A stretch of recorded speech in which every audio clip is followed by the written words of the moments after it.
E o que é o marco 3? É a finalização do projeto, documentação final, entrega para o cliente. Isso é o marco 3. Esse é a divisão de projetos que a gente faz aqui na Chacon Engenharia para um empreendimento residencial multifamiliar.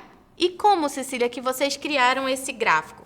Bom, nós fizemos a reunião com o coordenador de projeto, já não é mais a reunião inicial, já é uma segunda reunião só com o coordenador de projeto.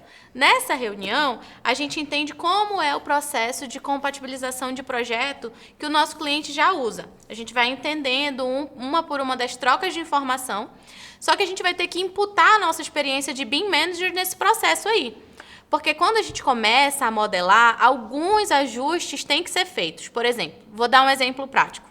Quando a gente estava trabalhando em CAD, que era uma planta baixa, a gente não via a espessura de contrapiso, por exemplo. Isso não influenciava em nada no projeto. Quando a gente está trabalhando em BIM, não. Olha só, o arquiteto ele vai modelar a laje, ele vai modelar o contrapiso, ele vai modelar a argamassa de assentamento e a cerâmica, igual como a gente falou na aula passada. Vai colocar todas as camadas reais. Quando ele for passar para o projetista de instalações, por exemplo, o projetista de instalação precisa trabalhar em cima do modelo de arquitetura. Quando a gente está trabalhando com softwares de modelagem, a gente tem dois tipos de elemento. O elemento hospedeiro, que é a parede, o piso, e alguns elementos que são hóspedes, que é o vaso sanitário, a luminária. Esses elementos precisam de hospedeiros para serem modelados.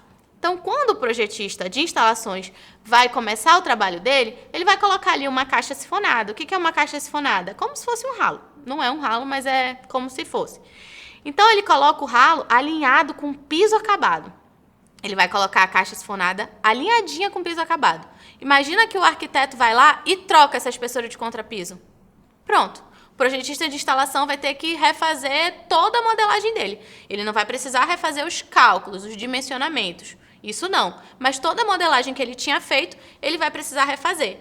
Então, o coordenador de projeto do nosso cliente, ele tem a experiência de troca de informação técnica.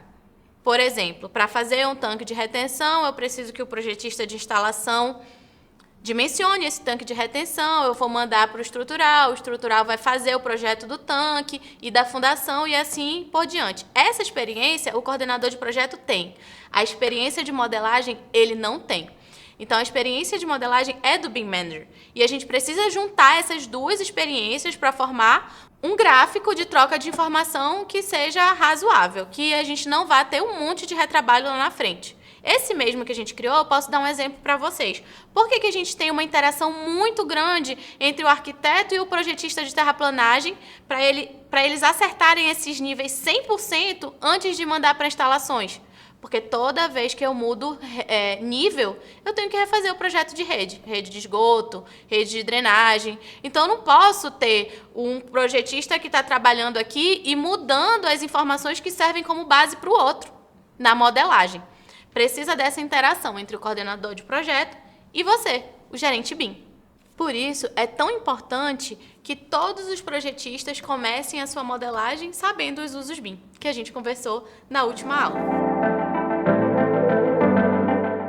Então, vamos recapitular o que a gente aprendeu nessa aula. O que são trocas de informação? As trocas de informação entre os projetistas vêm da experiência de coordenação de projeto. A gente precisa, para fazer o gráfico de troca de informação, das experiências combinadas entre o coordenador de projeto e o gerente BIM. Marcamos uma reunião com o coordenador de projeto e criamos esse gráfico juntos, tá bom? A gente vai recomendar aqui a leitura dos manuais do escopo. Aquilo que eu falei para vocês. A dificuldade do profissional jovem é não ter tanta experiência entre as trocas de informação entre os projetistas. Os manuais do escopo, eles determinam todas as trocas necessárias entre todas as disciplinas. Então, ele que vai mitigar essa falta de experiência. É leitura obrigatória para todo profissional que quer ser um BIM Manager. Os links do manual do escopo estão no nosso material complementar. E agora, recapitulando todas as aulas que a gente teve até aqui, o nosso BEP é dividido em 4 capítulos principais: informações iniciais, trocas de informações, infraestrutura tecnológica e gestão de projeto. E o que a gente já discutiu até aqui? Nós já preenchemos as informações iniciais Tivemos uma reunião inicial com o nosso cliente e para preencher as trocas de informações entre os projetistas, nós tivemos outra reunião inicial com o coordenador de projeto, tá bom? Então já tivemos essas 2 reuniões e já preenchemos esses 2 capítulos do nosso BEP. Na próxima aula, nós vamos falar sobre o trabalho colaborativo, como é que era o trabalho entre os projetistas antes do BIM e como se tornou agora.